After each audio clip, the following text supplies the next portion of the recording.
Hello everybody, welcome back to Stan's Garage, coming at you with everything you need to know for effective business IT management.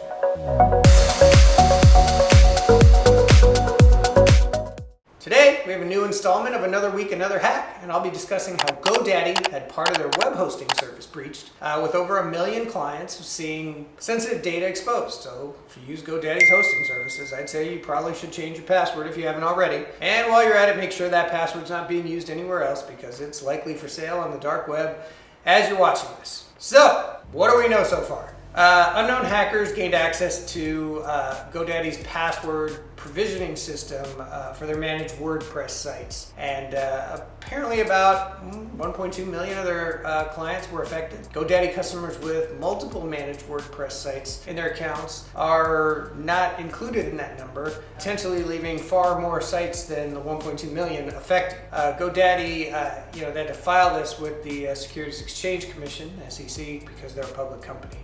An attacker gained access to the system about September 6th of this year, and there was a compromised password. And on November 17th, so a little over 2 months, the attacker's account was finally shut down.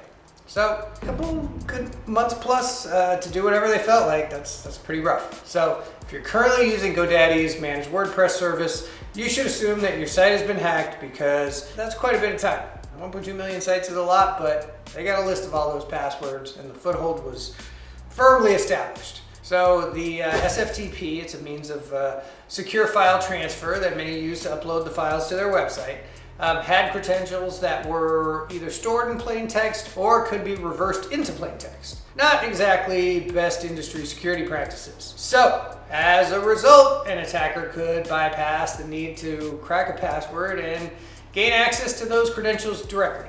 Basically, your password was out there for the world to see, or at least this hacker, right? GoDaddy effectively admitted this in their SEC filing, stating that the SFTP database usernames as well as passwords were made public. GoDaddy thus far has declined to make comment beyond that.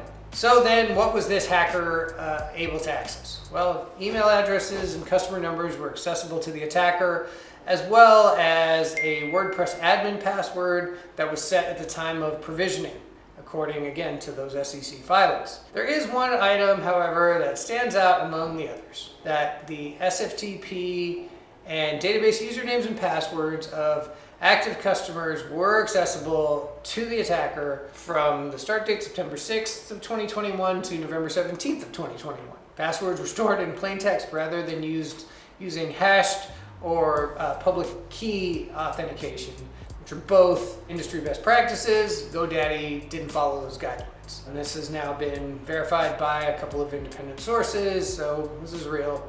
GoDaddy did not put their best foot forward. So SFTP is pretty secure in general, but passwords are in plain text or a way you could reverse them. Kind of defeats the purpose. GoDaddy appears to have admitted that they stored those database passwords in plain text or in a format that can be reversed. They're definitely not denying it. So it's not uncommon for WordPress users to store database passwords in plain text, but again, not a best practice at all. If you're doing it, you might want to rethink things. So in this breach, the password that gives that SFTP read-write access to the entire file system is stored in plain text. That's kind of surprising.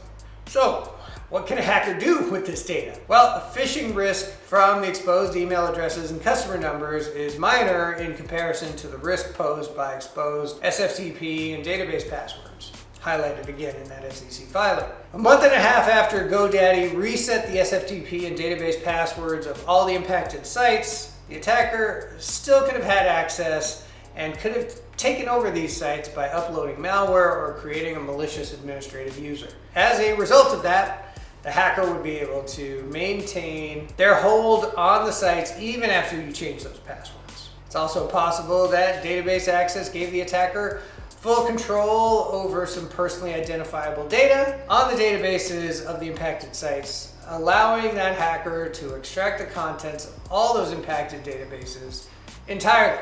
So, on sites where the default admin password has not been changed, an attacker could still be able to get back in using that SFTP and database credential, and it would be far, far easier for them to do so at this point. So, well then, what should you do, you're asking me? If you have a WordPress site hosted by GoDaddy? That's a great question. So, customers who have been affected by this issue would have already been contacted by GoDaddy. We're just telling you, if you have any managed WordPress account with GoDaddy, just assume that your account has been compromised and take the following steps. So if GoDaddy confirms that your site's been compromised and you operate some kind of e-commerce or store some personally identifiable information, you may be required to notify your customers of this breach, right? That is an email literally no one would be happy to neither send nor receive. Make sure you're just aware of the regulations in your area and that apply to your industry, and that you adhere to those.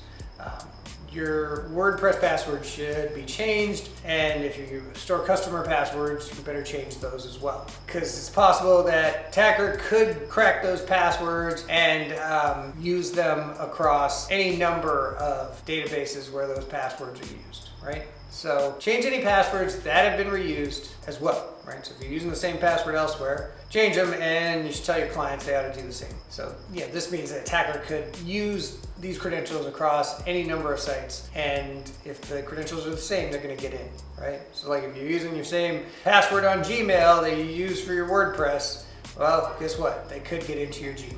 So it's poor practice. You shouldn't really use it. It's one of the most common reasons people's data gets compromised.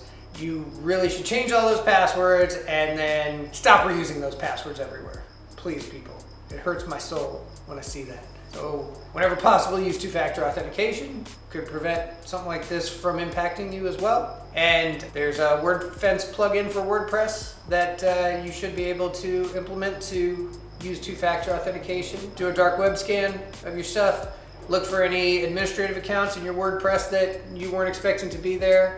There are malware scanners for your website. You might want to check that out. You want to keep an eye on any sort of weird plugins, either ones you expect that are missing or ones that shouldn't be there.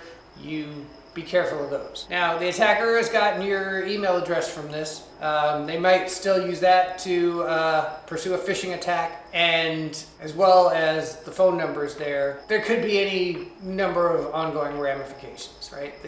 The hits just keep on coming. So in conclusion, because of the GoDaddy breach here, there are likely to be a number of long-term consequences. Up to 1.2 million active and inactive managed WordPress customers could have been affected. Customers of those sites are likely to be affected as well. So there could be an exponential increase in the total number of affected individuals. We just recommend that if you are a managed WordPress customer of GoDaddy's, assume you've been hacked and start implementing some of the precautions that I had outlined earlier. So that wraps up this edition of Another Week, Another Hack. So whether you've been directly affected by this incident or not, it'd be wise to employ a lot of the precautions I've outlined here. Namely, don't reuse passwords. Password Manager will go a long way towards helping with that. Employ two-factor authentication. You know, these things are a pain and add time to every time you want to log in, but it certainly beats being on the receiving end of a hack. And these techniques will help save your bacon if all else fails. Anyway, I'd love to hear your thoughts about what we've discussed. Please like and subscribe, and I will catch you on the next one.